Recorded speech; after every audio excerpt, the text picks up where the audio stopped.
Many people believe Australia is the lucky country, but Dr. Andrew Wilson believes that we're also the lucky economy. So in this week's Property Insider Chat, we talk about how our economy is going, we compare to other similar economies overseas, we explain a bit about what's going to happen to interest rates and our economy and how that's going to affect our property markets. So if you want to keep up to date with what's happening in our property markets, please subscribe to this YouTube channel and click the little bell icon so we can let you know each time a new show comes out.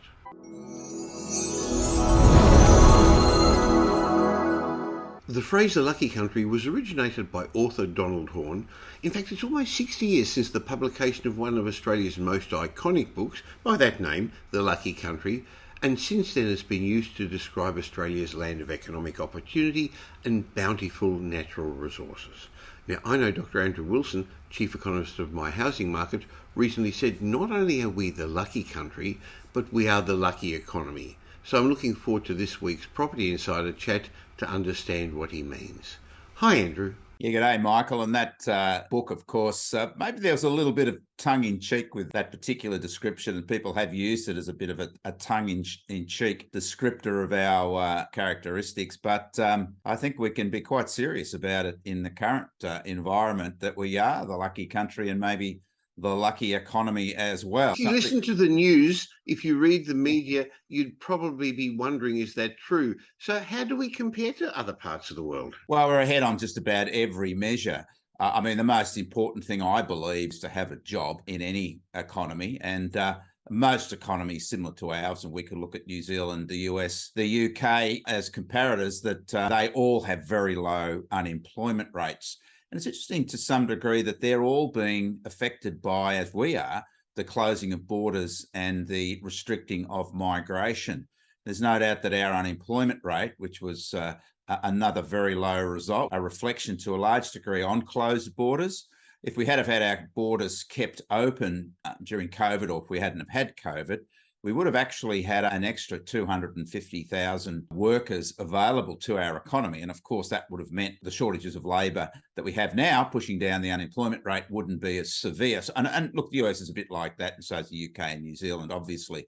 So we're pretty much the same in terms of very low unemployment rates. But that when we start differing particularly on our interest rates, official interest rates. Well, as we know, interest rates have risen in Australia over recent months, as they have everywhere else. There was some criticism that perhaps the Reserve Bank came a little late to the party in terms of higher interest rates, with other similar economies going earlier than Australia moved. But in fact, it might be that criticism is missing the point, because we're now starting to see some more positive signs that inflation just might be starting to ease. So we might not have to push up our rates as high as we expected, Michael. And certainly the fact that our rates are well below other similar economies means that we're in an advantageous position to that degree. And if we do compare our interest rates, New Zealand's interest rate is now at 3%.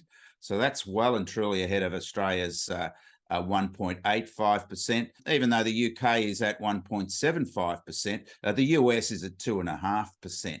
Now, I think it's interesting when we look at those interest rate differentials, it sort of works into the differences in our inflation rate. And our inflation rate, again, is lower than the UK, New Zealand, and the US. Headline inflation rate currently is at 6.1%, well below New Zealand at 7.3%. Again, well below the US at 8.5%. And let's remember that 8.5% recent monthly inflation rate, it was down from 9.1% the month before. And when we look at the UK, Michael, the UK's inflation rate is at 10.1%. So the UK's continuing to accelerate its inflation rate. So, Andrew, I recently read that Turkey's got one of the highest inflation rates in the world at 78.6% year on year. In other words, the cost of everything's doubling, or the value of your money is halving. So maybe we are pretty lucky. Well, I think that we have to compare ourselves with similar economies. Of course. And I think that's the point. I mean, inflation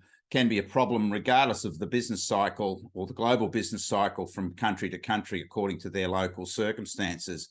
I think we can compare ourselves reasonably in terms of similarities to the UK, New Zealand. Of course. And We're lucky that we're an advanced economy, aren't we? well, that's what wealth is all about to some degree, isn't it? And that reflects that. But I think that firstly, we can see that our interest rates, with the exception of the UK, are significantly lower, that our inflation rate is clearly significantly lower even than New Zealand's current rate. And I think what's also interesting is when we look at wages, Michael, and I think this tells the story to some degree. We've had the latest wages data released for the June quarter. Of course, again, we have the constraints of it being backward looking, but nonetheless, it was very interesting that the wages data again was, I suppose, surprising on the downside. The Reserve Bank has been telling us for months that its forward indicators, its liaison program, whatever that is telling us that wages were rising strongly and they expected that to flow through to the general economy. But it certainly didn't show up in the data for the June quarter, Michael. Again, something that the Reserve Bank seems to be missing somewhere. We had the wages index up by 2.6% over the year. Now, that's the highest for a couple of years in terms of annual growth. But when we look at it in a little bit more depth, and 2.6% is just up from the 2.4% annual for the March quarter. But when we look at it in depth, Michael, we can see that the actual quarterly change in the wage index for both the private sector and the public sector was exactly the same as it's been for the last 3 quarters. So the private sector was up by 0.7% over the quarter, the public sector by 0.6%. That's exactly what was recorded over the March quarter and over the previous December quarter. So wages haven't moved anywhere. And even if you annualize those 0.7 and 0.6, we're just up to 2.8%. Now, the only reason the annual rate increased is because we had a very low result over the June quarter last year. So that's why we've got a higher annual rate than we had the previous quarter, but the actual quarterly rates aren't changing. They've been stuck where they are for the last 9 months. Now, you would have expected to start to see, particularly over the June quarter, and given what the Reserve Bank's been telling us, to see at least an increase in the quarterly rate of wages growth.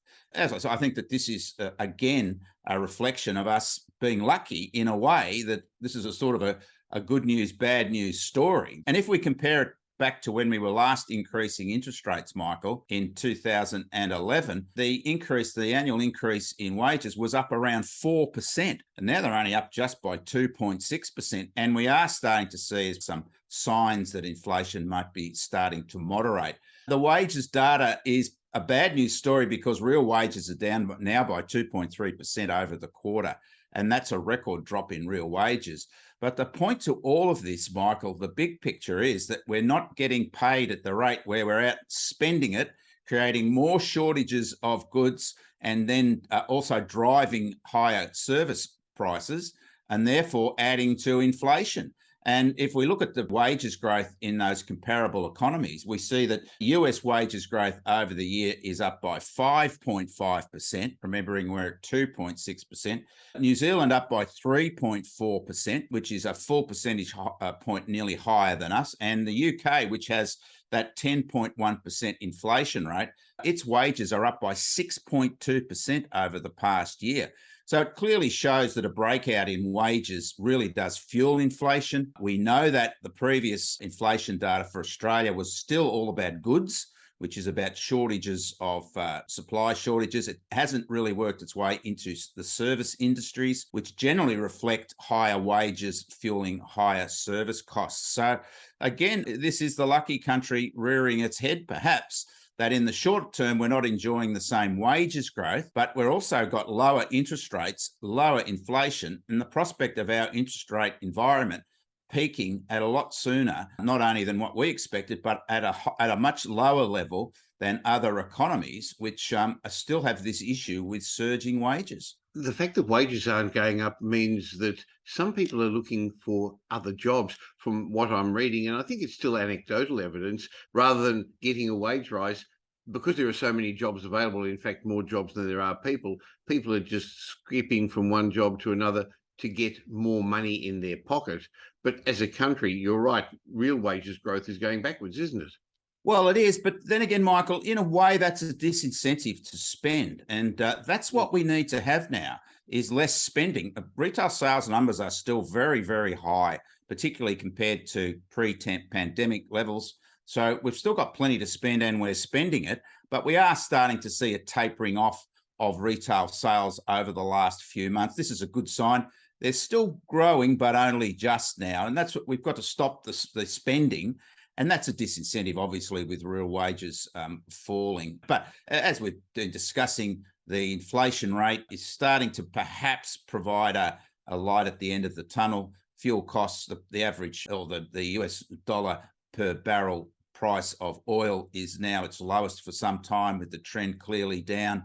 The latest building costs data finally is starting to show that may have peaked for house building. I think that those little bits of lights that are twinkling through at the end of the tunnel give us some hope. And look, the markets are now starting to predict a lower interest rate at its peak, and also that inflation will start to fall quicker than has previously been predicted. So all these signs are very positive, Michael. The latest unemployment rate, as we suggested before, is again remarkable, 3.4%, which was down on the previous month. However, when we look a little bit closer at the data, we actually saw the participation rate fall. So that unemployment rate is sort of a little bit exaggerated, marginally exaggerated by a lower participation rate, or we now have fewer unemployed than we have job vacancies. Now, the couple of points you made are going to suggest that our property markets are going to hold up and in fact turn sooner rather than later. But before we get onto that, because I'd like your views on that, I think there's a couple of basics I'd like to discuss with you, because some people are going to be listening to us, watching this, and they're going to say, well, what's wrong with inflation? Why does the Reserve Bank have to increase interest rates? And isn't by increasing interest rates, it actually costing us more? So what's the point of it all? Well, the problem with inflation is how we control it, and that's all about expectations. Now, for many years, we've had the benchmark of a 2 to 3% inflation rate, and that's been the expectation for inflation. Once it sort of settles at that rate, that's where people expect prices to go to every year, 2 to 3%, and they expect wages to rise accordingly. So everything's nicely balanced. But once we start seeing inflation break out above those types of benchmarks, people obviously want to cover their extra costs and will start bidding up wages to cover these extra costs. Now, that's what we're seeing in other economies, with wages growth quite strong. But the problem with that is as wages go up, then employers and businesses have to think about putting up their prices to cover the extra wages. And then employees then said, hang on, we've got to get more wages. And it just creates that spiral, which is difficult to control. And the point is also that the expectation starts to rise, that this is how prices and wages will rise every year, not by 2 to 3%, but 5%, 7%. And that really does actually devalue money in a sense, because what prices rising tells us is that the real value of money is falling by that proportion. Now, obviously, it becomes very problematic when you get high levels of inflation, because the value of money starts to decline significantly. And, there are lots of textbooks of examples of this, and the clear one is the Weimar Republic during the 1920s in Germany, when people had to take barrow loads of currency to just buy a loaf of bread. You got paid more than one every day, I believe, because you couldn't wait till tomorrow because it wasn't worth as much tomorrow. That's right. So it's about expectations. And once we have that settled expectation environment at a reasonable, like it has been 2 to 3%, then people just expect that as if their wage rise every year. And it becomes an issue of productivity that determines how much more you get paid. And that's a good thing, that sort of enterprise bargaining. And I think that's why we are the lucky country, because whether it's good luck or good policy or good planning, we certainly have a wages system that doesn't respond quickly to changes in prices, such as those other economies that we've just given the example of higher wage increases do. And that just, as we can see, fuels inflation. So even though the Reserve Bank was wrong about where wages were going, I think they're pretty happy to be wrong in these circumstances, Michael, because they're going to get the pat on the back if inflation gets controlled sooner than expected. Well, the Reserve Bank has really only got one tool to play with, which is interest rates. I guess there's another one as well, setting the expectations. And we know it got some of its future forecasting wrong when it talked about what was going to happen to interest rates. But I think at the moment it's actually trying to slow down our expectations, I guess ask us not to spend as much or scare us from spending as much to slow down the economy at the moment. How's it going with that? Well, look, I'm not sure this is anything to do with the Reserve Bank. In fact, I think, an interesting question, if early trends continue and we do start to get a handle on or a cap on inflation, I guess the question will be, seeing so much of this is about the price of oil, about our wage setting system, why did we ever need to raise interest rates in the first place? Because it certainly hasn't had an impact on spending. It certainly had a problem with confidence in our housing markets in the shorter term. But interestingly enough, we seem to be shrugging that off as well quite quickly. The lack of confidence, and we're even seeing some predictions now that our housing markets, and our data is supporting this, that housing markets just might be starting to think about a spring selling campaign. Well, rising interest rates aren't slowing discretionary spending. The bank's credit card figures are showing that we're spending money on ourselves, but the lack of confidence has made home buyers and home sellers sit on the sideline a bit. But you're noticing more people are putting their homes on the market. Buyers are there despite more properties coming up for auction, buyers are out buying. And once they recognise it, this is it. Interest rates aren't going to get much higher. Hey, this is it. Inflation is now coming under control and starting to come down. I can see that more buyers, this pent-up demand, these people sitting on the sidelines, they're going to get back into the market. So there's currently a window of opportunity for those who are in the right financial position and have got a long-term view. Yes, Michael, and a couple of things. Firstly, let's look at where we are in terms of the time of the year, and we're in the middle of winter. And this is where we see buyers and sellers sitting on the sidelines anyways. We do know a lot of those hysterical media or those hysterical headlines of ridiculous predictions of house price crashes. We've seen them come and go for a number of decades, certainly over the last decade, and all proven to be wrong. There's no doubt that listing numbers are now starting to rise. Auction numbers are on the rise, as we would expect in August anyway, Michael, as the spring season starts to unfold. We've had some somewhat surprising clearance rate results over the last month, certainly higher clearance rates, particularly in Melbourne and Sydney, which have been the markets most affected by I guess we could say, the mini downturn. But they've still got clearance rates that are higher clearance rates that are reflecting that buyers still are quite happy to be involved in this market at quite reasonable numbers. Going forward, I think that we're going to see a very shallow correction phase here, particularly in Sydney and Melbourne. And I think part of that is what we've been discussing today, that really people are thinking, gee, I've got a job. It's a great job. I'm getting a wage rise. I've got plenty of money in the bank, paid off the credit card. My house is worth way more than it was a couple of years ago. And things are flat at the moment in the market. So maybe it's a good time to start thinking about the fact that prices aren't skyrocketing as they were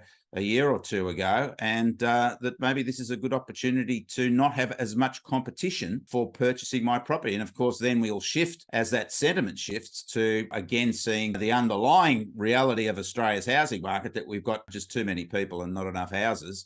And eventually that means very strong competition amongst buyers. Well, recently, one of our big banks, the ANZ Bank, revised its housing forecast, and it now anticipates property prices to fall almost 20% over the next year or so. And according to the bank's report, capital city values are going to drop because higher interest rates will decrease borrowing capacity, Andrew, and because some prospective buyers will hold off buying. Now, I think both those points are true, but that, in my mind, doesn't necessarily decrease property prices. Sure, property prices could crash. People had to sell, but there's no forced sellers at the moment. And I agree, many buyers' potential borrowing capacity is going to be diminished. But that doesn't mean if I can only borrow $800,000 now rather than $1 million, you're going to sell your house to me for $800,000. It just means I'm going to have to go to a cheaper suburb, or I'm going to have to buy an apartment or a townhouse or a villa unit. Just because a potential borrower's capacity decreases doesn't mean vendors are going to lower their asking price. So I can't see those forecasts coming true. It's deja vu all over again, isn't it, Michael? The ANZ made similar outrageous predictions during COVID. We know how that turned out. They were completely wrong and in the wrong direction. This time, all we have to do is look at history, but certainly the worst national result we've had in terms of annual price declines was just 5.5%. That was in 2018. And can they point me at the National House? Where's the National House, Michael? Is it in Melbourne? Is it in Sydney? Come on, ANZ, where is it? Because these measures of national house prices are an aggregate measure of all the capital cities. And these aggregate measures are based on the weighted average. And the weighted average is based on the number of sales. Obviously, Melbourne and Sydney have have the vast majority of sales. So whatever the national house price is, wherever the national house is, it basically reflects what's happening in Melbourne and Sydney. And even when we have national measures of house prices falling, as they did in 2018, it really was a Melbourne and Sydney story that dragged the price down. So, you'd think the bank would have just a little bit more insight, A, into the history of housing market declines, and B, into the methodology of house price measures, how it's done. But of course, it's a headline that captures a lot of attention, and it can always be revised. That's our old forecast. You haven't heard our latest forecast, but certainly history does not support anything like those sorts of declines, even in the peak to trough declines. And it is not representative of the total Australian housing market, because there are a myriad of housing markets, and our capital city markets, as we can see now, are all performing at differential rates, which we would expect. And even though Melbourne and Sydney are likely to finish below the line this year, Brisbane, Adelaide and Perth will finish above the line this year. And given that there are predictions from some banks now that interest rates might be cut next year, I think maybe the ANZ will be rethinking its position sooner rather than later. Well, they tend to do that pretty regularly, and we'll be back each week to have a chat about what's happening in the markets. Thank you for your thoughts, Andrew. Thank you, Michael.